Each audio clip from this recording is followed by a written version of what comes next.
विधु शिव धनु राहु, गरु कठोर विदित सब काहू। शिव जी का धनुष है, भीषण कठोर है, ये सबको विदित है। रावण और बाणासुर जैसे महाभट भी जिसको हिला तक न पाए, वही उसी शिव के धनुष को इस सभा में जो तोड़ेगा, त्रिभुवन विजय के साथ मां जानकी का वर्ण करेगा। इतना कह के भाट बैठे, राम जी मुस्कुरा रहे और जो राजा महाराजा थे वो ठोकने लगे ताल।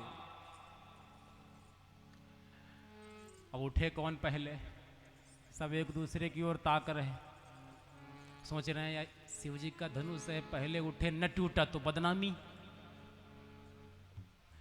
और ये भी सोच रहे अगर बाद को उठेगो, मान लो जो पहले उठ गया उसे टूट गया तब। परिकर बांध उठे अकुलाई, चले इष्ट देवन सिर नाई। एक राजा उठा है, ताल ठोका, धनुष के पास ऐसे देखा, ये धनुष है, इसको तो एक ही हाथ से उठाते हैं। अहंकार में एक हाथ रखा,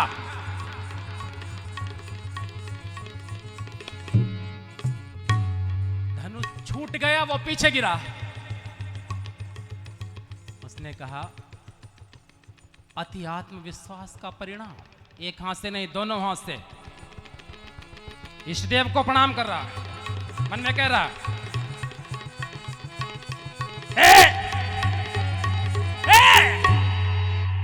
लेकिन धनुष तो नहीं टूटा, हाथ छूट के पीछे गिरा। तो और जो दूसरा राजा बैठा था उसके पास गिरा, उसने कहा उठ जा, तुम्हारे बस की बात नहीं, बैठ जा। बेचारा सर लटका के आया है, सर लटका के, जैसे क्रिकेट में कोई आउट हो जाता है तो सर लटका के बैट यहां दबा के, और जो दूसरा आता है वो बैट घुमाता हुआ ठोंकता है पिच को। अब ये तो बेचारे सर लटकाए बैठे, दूसरा उठा, ऐसे नहीं टूटता है, हम बताएं कैसे टूटता है। ये ठोका, इष्टदेव को प्रणाम किया। उसने ये तो जान लिया था कि एक हाथ से टूटने वाला नहीं, तो उसने पहले ही बार में दोनों हाथ लगाए। उसने कहा बदनामी ना हो, हम इसको तरीका बता के आए कैसे उठेगा, उठना चाहिए हमसे।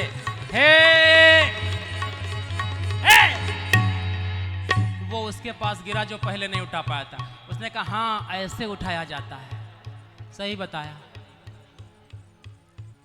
वो बेचारा बैठा, फिर उठा, तीसरे उठे, चौथे उठे, पांचवें उठे, छठे, जितने राजा थे सब उठे, किसी से धनुष हिला तक नहीं। तमकी धरही धड़ु मूढ़ नृप, उठही न चलही लजाई, मनहु पाए भट बाहुबल, अधिक अधिक गरुआए। क्या होगा, क्या होगा। जनक जी व्यथित हैं, सुनैना और व्यथित हैं, मेरी बेटी कुंवारी रह जाएगी। राजाओं ने विचार किया, सुनो इधर मीटिंग बुलाई, एक पास इकट्ठा हो गए, कहा अकेले अकेले तो तोड़ नहीं पाओगे, हम एक बताएं प्लान, बताओ। सब लोग मिलके तोड़ डालो,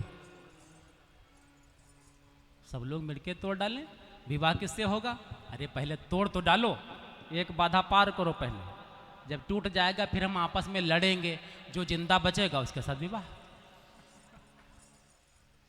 अच्छा, जब पहले ही लड़ाई की बात आ गई है, पहले ही ये क्लियर हो गया है कि धनुष टूटने के बाद सब आपस में लड़ेंगे, फिर जो जिंदा बचेगा उसके साथ विवाह होगा, तो ऐसा संगठन कोई काम कर सकता है सफलतापूर्वक जिसमें अंतर कलह हो, बाद में युद्ध होना हो, उसमें सफलता नहीं मिल सकती।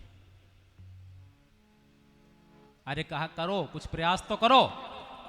और स्वामी जी ने लिखा भूप सहस दस एक 12, जितने राजा से एक पास पहुंचे लगे उठावन, लेकिन धरती नहीं छोड़ रहा, टरई न डार।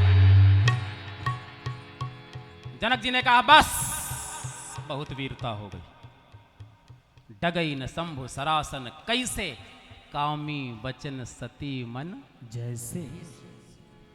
सब नृप भय जोग उपहासी, जैसे बिनु विराग सन्यासी। सन्यासी बिना विराग के हंसी का पात्र हो जाता है, ऐसे ही सब राजकुमार हो गए।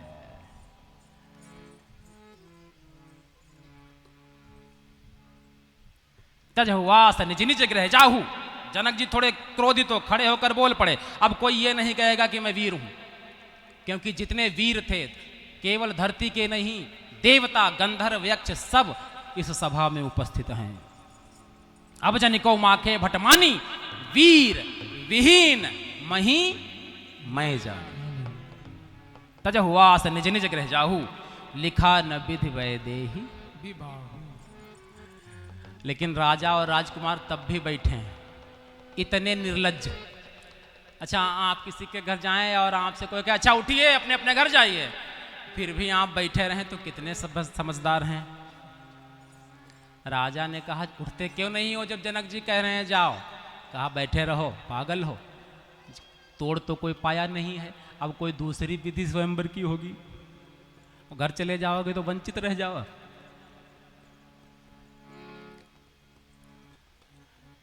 इतना कहा वीर विहीन लक्ष्मण जी बैठे थे। लक्ष्मण जी ने राम जी की ओर देखा कि राम जी को भी कुछ आएगा गुस्सा, लेकिन राम जी मुस्कुरा रहे।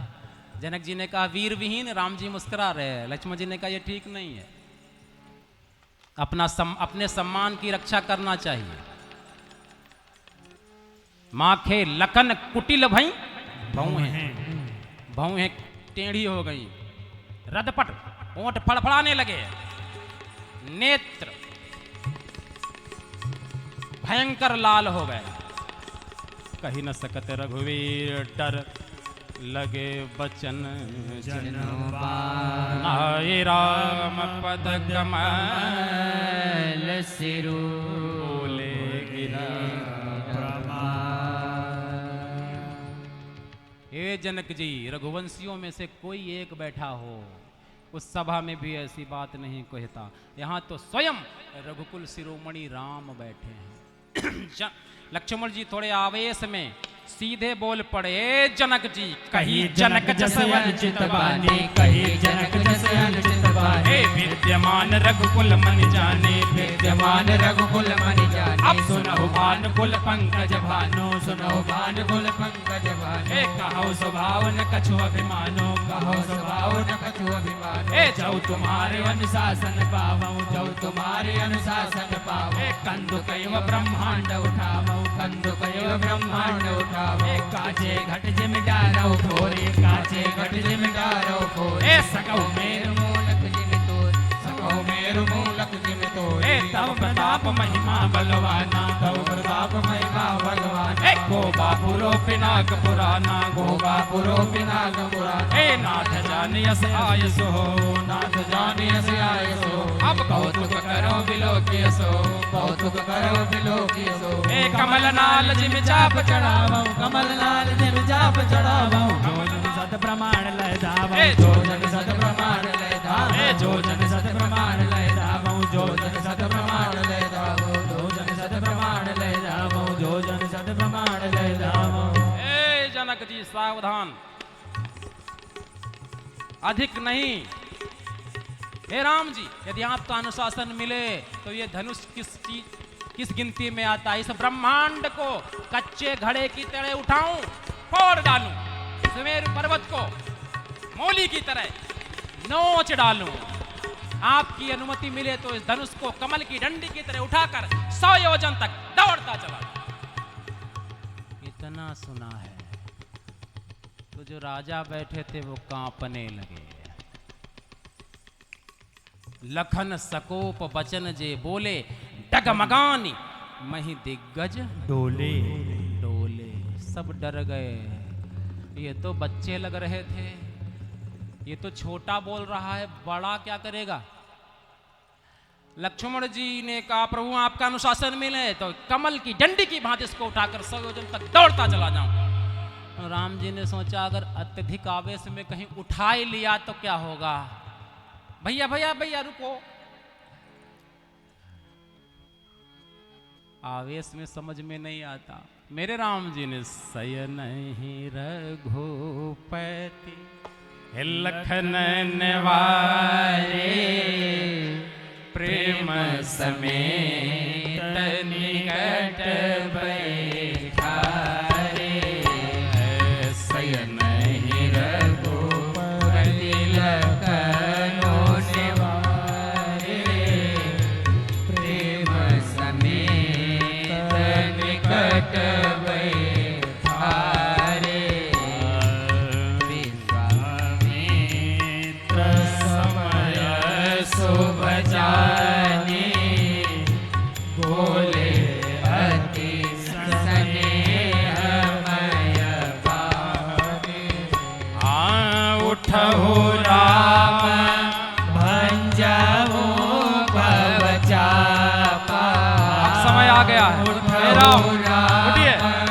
भंजहु भव चापा अब मेटहु तात जनक परितापा मेटहु तात जनक परितापा मेटहु तात जनक परितापा। राम जी ने इशारे से कहा भैया भैया भैया इधर आ जाओ, हमें पता है आपके बल की कोई सीमा नहीं है, ये धनुष किस गिनती में। अभी तक कैसे बैठे थे, बीच में गुरुजी थे, इधर राम जी इधर लक्ष्मण। अब इतना आवेश देखा है तो राम जी ने क्या कहा, प्रेम समेत निकट बैठा रहे। गुरुजी से कहा आप उधर बढ़िया इनको अपने पास बिठा ले, नहीं तो फिर उठ के चले जाएंगे। गुरुजी प्रसन्न हो गए। इसीलिए भरत जी को यहां नहीं लाए थे। कहां किसको ले जाना है ये राम जी जानते हैं। भरत साधु हैं, भरत झंझट में नहीं पड़ते, भजन में रहते हैं। लक्ष्मण जी राम जी के प्रति कोई भी शब्द सुन नहीं सकते। अगर भरत यहां आते तो क्या होता, जनक जी ने इतना अपशब्द कहे थे तो भरत जी आवेशित तो नहीं होते। वो कहते हाँ ठीक ही तो कह रहे हैं, जब कोई नहीं उठा पाए तो ये कहेंगे।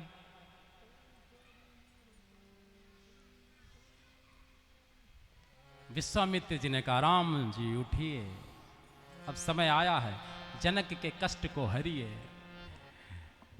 मेरे राम जी सहज रूप में उठे हैं।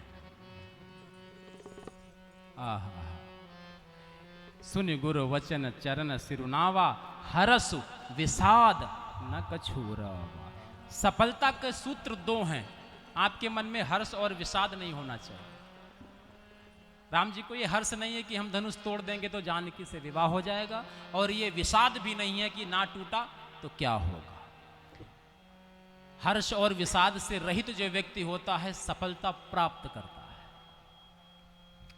चले हैं मेरे राम जी सहज ही चले, सकल जग स्वामी मत मंजू बर कुंजर। अब मैं सुनैना ने देखा ये बच्चा जा रहा है, सखी को बुलाया कि ये विश्वामित्र सठिया गए हैं, इतने बड़े बड़े योद्धा 10,000 मिलकर न उठा पाए, ये बच्चा तो दब जाएगा धनुष के नीचे। सुनैना मैया व्याकुल होकर के बोल पड़ी, बहुत परेशान है, इनको क्यों भेज दिया। मां बोली सखी सब को तो कह देख निहारे, सखी सब को तो कह देख निहारे। जेऊ कहावत हेतु हमारे, कौन बुझाए कहे गुरु पाही। अब हे बालक असी हठ भल नाई, रावण बान छुआ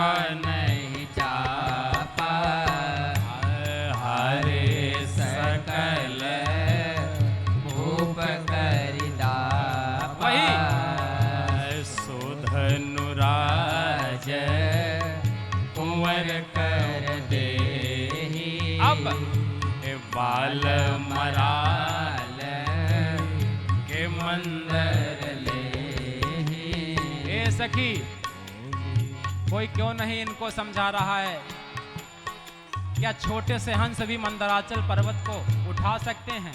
इतना कहा तो जो चतुर सखी थी वो बोल पड़ी, ए सुने ना मैया, अब कहाँ कुंभज कहाँ सिंधु अपारा, सो से सो जसो सकल संसारा।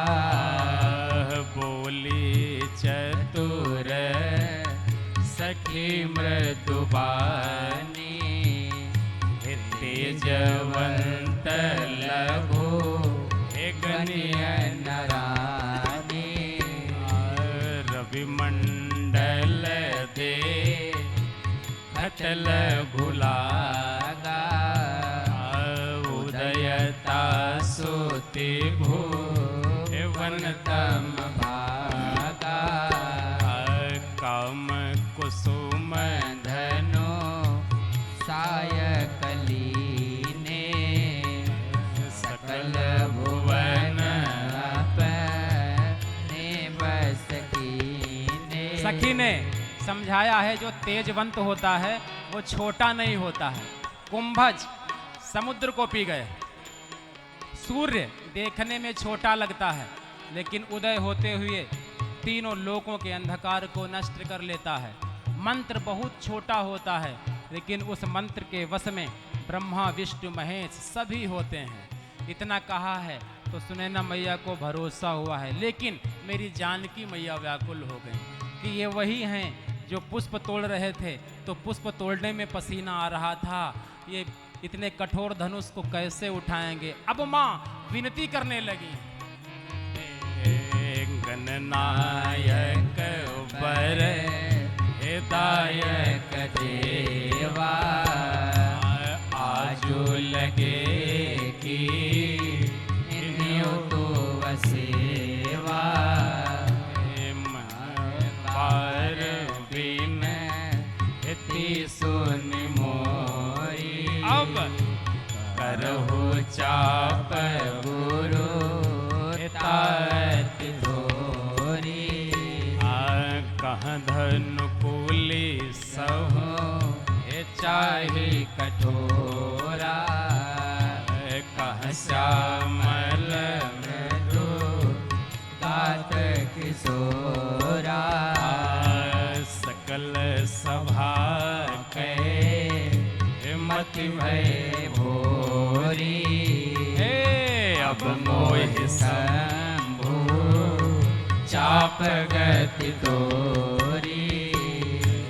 निज जड़ता लो गन पर डारी, मोहि हरु रघुपति निहारी। मन वचन मोर पनु साचा, रघुपति पद सर रोज चितुराचा। माँ ने कहा है, हे गणेश जी, मैंने आज तक आपकी जितनी सेवा की है उस सब का फल दीजिए, इस शिव धनुष को हल्का कर दीजिए। पूरी सभा जड़ हो गई है जो इतने कोमल मेरे प्रभु को इस कठोर धनुष के पास भेज रही है। माँ ने कहा, हे धनुष, हे शंभुचाप, अब आपकी ही आशा है। मेरे राम की कोमलता को देखकर आप हल्के हो जाना। माँ ने धनुष से प्रार्थना की, आप मेरी राम की कोमलता देखकर हल्के हो जाना, कहीं मेरे राम को आपको उठाने में पीड़ा ना हो। आज ही के जेहि पर सत्य स्नेहु, अब सोते ही मिले कछु संदेहु। राम जी ने जाना जानकी व्याकुल है, अब विलंब किया गया तो इसके प्राण पर संकट आ सकता है। मान राम जी ने जानकी की ओर देखा, फिर धनुष की ओर देखा। सियहि बिलो की तक्यो धनु कैसे चितव गरुड़ लघु प्यालहि जैसे। राम जी ने धनुष को कैसे देखा? जानकी की ओर देखा, जानकी की ओर देख करके धनुष की ओर देखा।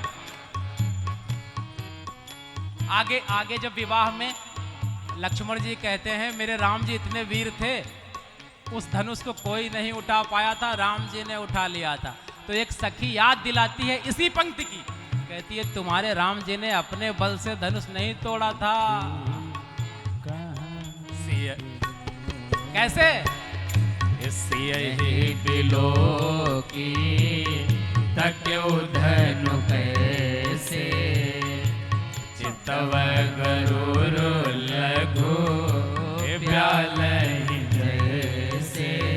सखी ने कहा अगर आपके राम जी बलवान होते तो जानकी की ओर क्यों देखते?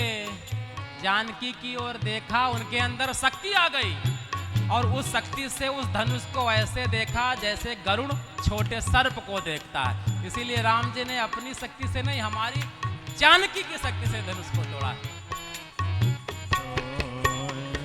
इधर जब राम जी ने धनुष को देखा तो लक्ष्मण जी ने ब्रह्मांड को, दिशाओं के हाथियों को सावधान किया। क्या कहा है? सावधान हो जाइए। क्यों? हे रामो चाहि शंकर धनु तोरा आहो हो सजग सुनी हे आय सुमोरा। राम जी ने लक्ष्मण जी से कहा क्या कर रहे हो?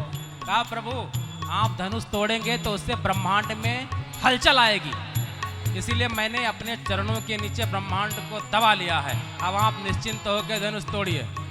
राम जी ने कहा आपके दबाने से हलचल नहीं होगी। कहा नहीं होगी प्रभु। कहा अच्छा तो सावधान हो जाओ। अब लक्ष्मण जी सिय कर सोचो जनक पछतावा रानी न करदा। राम जी ने सोचा काबर सा सब कृषि सुखाने समय चुके पुनि पछताने। हस जी जाने जानकी देखी अप्रभु पुल के लखी प्रीति एकदम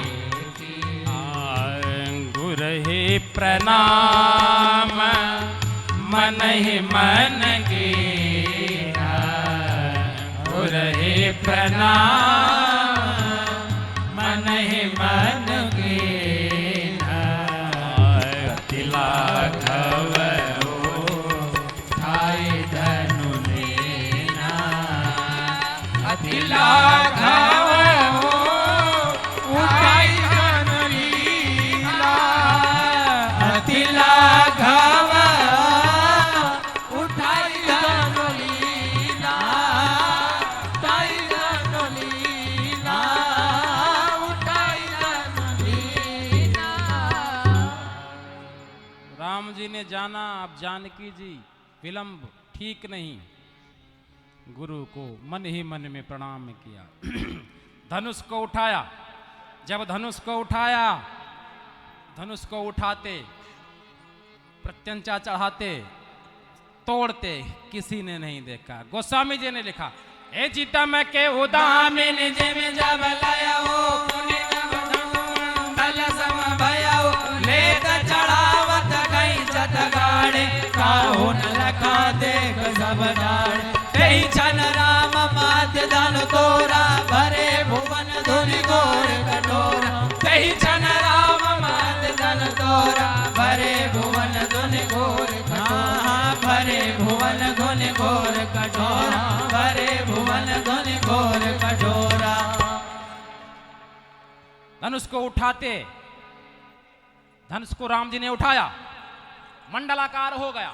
मंडलाकार हुआ तो मध्य से राम जी ने धनुष को तोड़ा। धनुष को तोड़ने से ब्रह्मांड की स्थिति है गोस्वामी जी ने, तेई छन राम मध्य धनु तोरा, भरे भुवन धुन घोर कठोरा। तेई छन राम मध्य धनु तोरा, भरे भुवन धुन घोर कठोरा। भरे भुवन धुन घोर कठोरा, भरे भुवन धुन घोर कठोरा। ब्रह्मांड की स्थिति क्या है? भरे भुवन घोर कठोर, रव रवि बाजित मारक चले। चेकर दिग्गज डोल मही, कोल गोरम कलमल।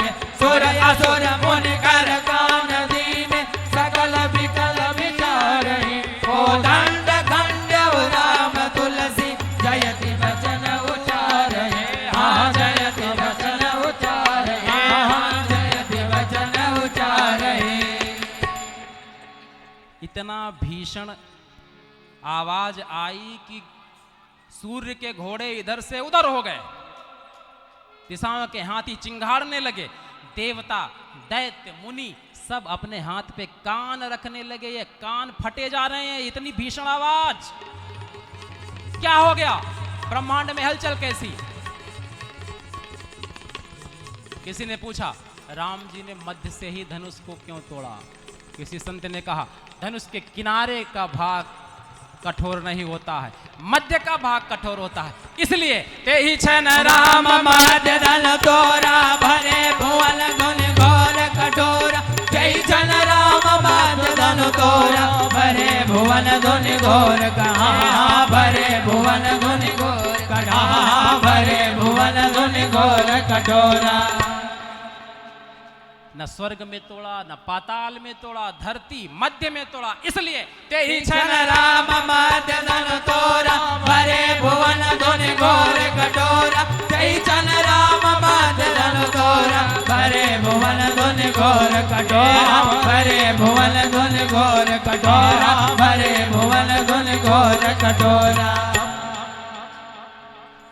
राम जी ने लक्ष्मण जी से पूछा भैया तुम तो ब्रह्मांड चरण से दबाए थे, ये हलचल क्यों? लक्ष्मण जी ने कहा प्रभु गलती हो गई, अभिमान आ गया था। आप अगर हलचल मचाने वाले हैं तो शांत करने वाला कौन? प्रभु दो चाप खंड मही डारे, दोनों टुकड़े धरती पर पड़े।